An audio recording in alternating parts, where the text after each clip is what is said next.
Install Android 10 on Huawei Honor 6X via AOSP GSI Treble ROM.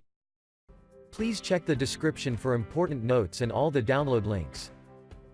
First download ROM and GApps packages, then transfer the downloaded files to the phone storage, link is in the description below. Step 2. Boot your device into TWRP recovery. Once in TWRP, click on Wipe, Advanced Wipe, and select the check boxes, as shown in the image, excluding internal storage. Step 4. Swipe the button to wipe the device.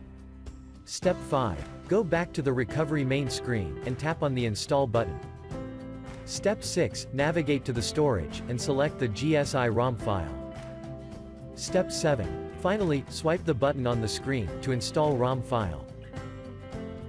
Step 9. After GApps flashing completes, select Wipe Cache and dalvik from bottom left side of screen, and swipe to wipe. Step 10. When the flashing process is complete, hit Reboot System. That's it, you have successfully installed the ROM on your device.